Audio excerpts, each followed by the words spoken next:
Saja dilarang, tapi saya mengalami penyiksaan-penyiksaan. Pernah juga saya gegar otak,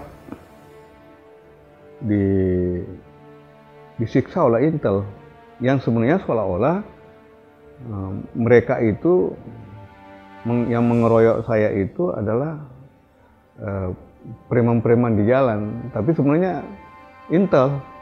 Ini adalah potongan kata-kata almarhum Andi Mapetahang Fatwa alias AM Fatwa, salah satu tokoh pendakwah, aktivis, dan mantan anggota DPD RI yang menjadi saksi sejarah represi terhadap kelompok Islam di era pemerintahan Presiden Soeharto. Ia pernah dipenjara karena dituduh menjadi salah satu dalang dalam tragedi Tanjung Priok pada tahun 1984. Kisah AM Fatwa mungkin menjadi simpul besar bagaimana politik identitas dengan Pancasila sebagai asas tunggal digunakan oleh Soeharto sedemikian rupa untuk mengamankan kekuasaannya. Penerapan asas tunggal ini memungkinkan pemerintah Orde Baru mengontrol masyarakat, terutama setelah mimbar-mimbar agama semakin sering dipakai untuk mengkritik kiprah sang presiden yang dianggap makin tidak terkontrol. Berbagai peristiwa pun terjadi, mulai dari penangkapan para ulama hingga tragedi berdarah di Tanjung Priok menjadi wajah perlakuan negara dalam merepresi gerakan Islam politik. Terlepas dari hal ini, pertanyaan terbesarnya tentu saja adalah apa sebetulnya yang melatar belakangi aksi represi Soeharto terhadap kelompok-kelompok Islam? Benarkah ini merupakan bagian dari blueprint besar yang digariskan oleh para penasehatnya saat itu yang banyak belajar soal politik identitas dari tokoh seperti Samuel Huntington, atau gara-gara sang presiden terlalu percaya pada aliran kebatinan? We get your coffee and let's get it started.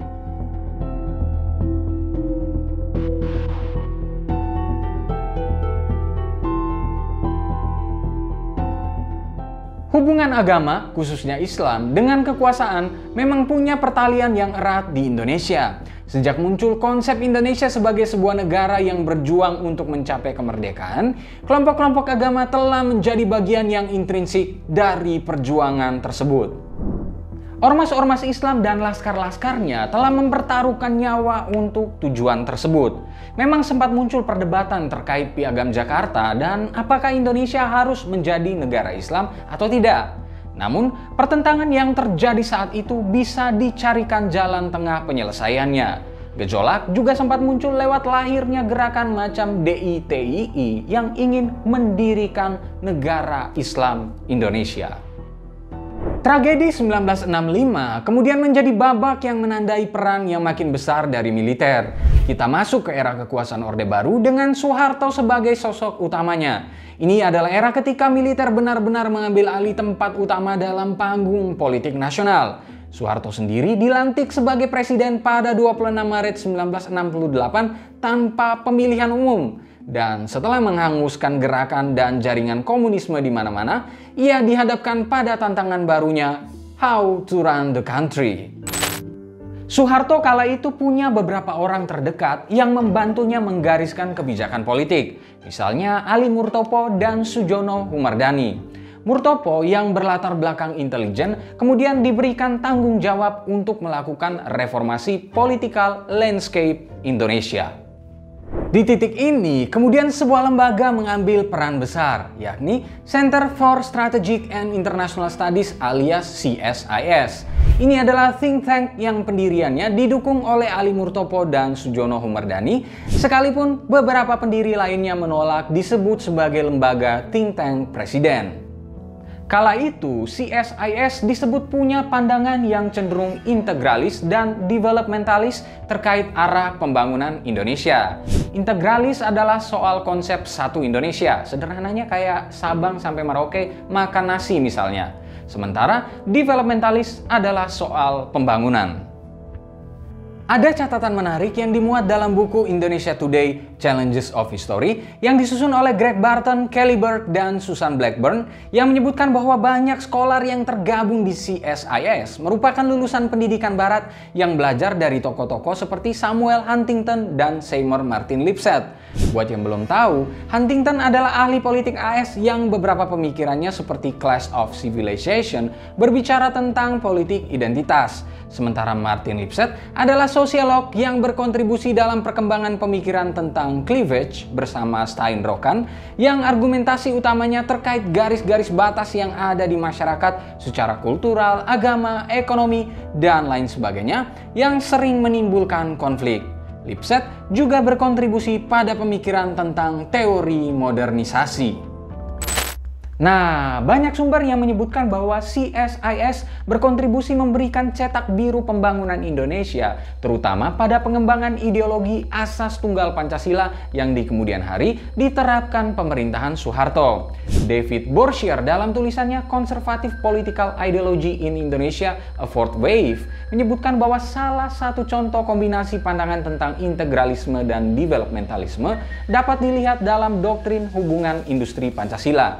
Dalam konteks pemikiran kala itu, ini dianggap sebagai kunci agar Indonesia bisa mencapai kemajuan pasca hancur leburnya ekonomi di era Soekarno. Namun platform ideologi tunggal inilah yang kemudian mendatangkan masalah, apalagi setelah Murtopo menginisiasi fusi partai-partai politik, tentu saja dengan tujuan integralisme itu. Semua partai Islam kemudian dipaksa bergabung dalam Partai Persatuan Pembangunan, yang nasionalis bergabung dalam Partai Demokrasi Indonesia alias PDI. Sementara tempat utama sebagai penguasa ada di Golkar. Kemudian mulailah program indoktrinasi asas tunggal Pancasila dimulai. Nah, program-program inilah yang kemudian menjadi masalah karena ditentang oleh banyak kelompok Islam.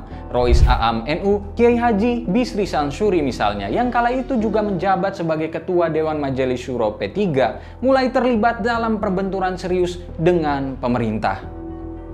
Beberapa konfrontasi yang terjadi misalnya terkait rencana Undang-Undang Perkawinan pada 1973 yang dianggap bertentangan dengan hukum keluarga dalam fikih. Kemudian, kritik ketika militer memaksa masyarakat untuk memilih Golkar pada pemilu 1977, hingga terkait GBHN pada 1978 ketika aliran kepercayaan hendak dimasukkan untuk berdampingan dengan agama resmi, serta pemberlakuan indoktrinasi Pancasila.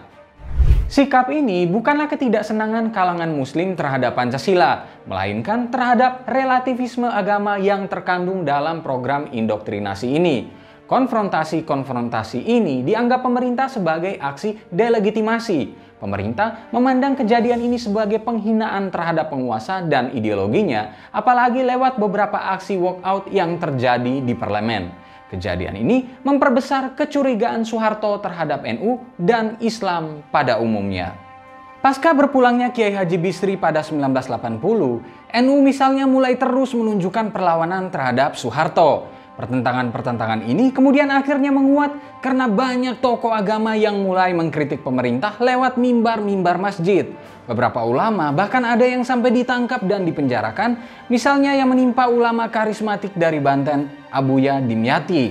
Ini gara-gara beliau mengkonfrontasi gerakan mengajak masyarakat memilih Golkar dengan berkata, pemerintah itu RI bukan Golkar. Hal serupa juga terjadi di banyak daerah lainnya, di mana para ulama menghadapi persekusi dari pemerintah dan militer. Masa Orde Baru adalah masa di mana ulama dikebiri secara sosial maupun secara politik. Ulama harus menerima program-program pemerintah, jika tidak, ancaman kekerasan, pengucilan, hingga pemenjaraan pun di depan mata. Pertentangan ini kemudian salah satunya memuncak ketika terjadi peristiwa Tanjung Priok pada 12 September 1984 yang berawal dari aksi militer mencabut poster kecaman kepada pemerintah di sebuah musola di Tanjung Priok. Hal tersebut memicu kericuhan dan penahanan beberapa orang warga. Ujungnya adalah bentrokan yang terjadi antara warga dengan kepolisian yang mengakibatkan jatuhnya korban tewas. Militer kala itu mengklaim hanya 18 orang tewas dan yang luka-luka 53 orang. Namun, menurut hasil investigasi tim pencari fakta Sontak, diperkirakan ada 400-an orang yang tewas, belum terhitung yang luka-luka dan cacat. Sementara menurut Komnas HAM, 24 orang tewas dan 55 orang terluka. Akibat peristiwa ini, beberapa tokoh seperti A.M. Fatwa, Tony Ardi, Mawardi Nur, Usmani Al-Hamidi, dan Abdul Qadir Jailani pun juga ditangkap. Mereka dituduh sebagai penggerak peristiwa Tanjung Priuk. Selain peristiwa ini, ada juga tragedi Talang Sari dan Haor Koneng yang menjadi wajah pertentangan di tempat lain. Peristiwa-peristiwa ini memang menandai kerasnya rezim Orde Baru atas nama asas tunggal Pancasila melakukan persekusi terhadap banyak pihak.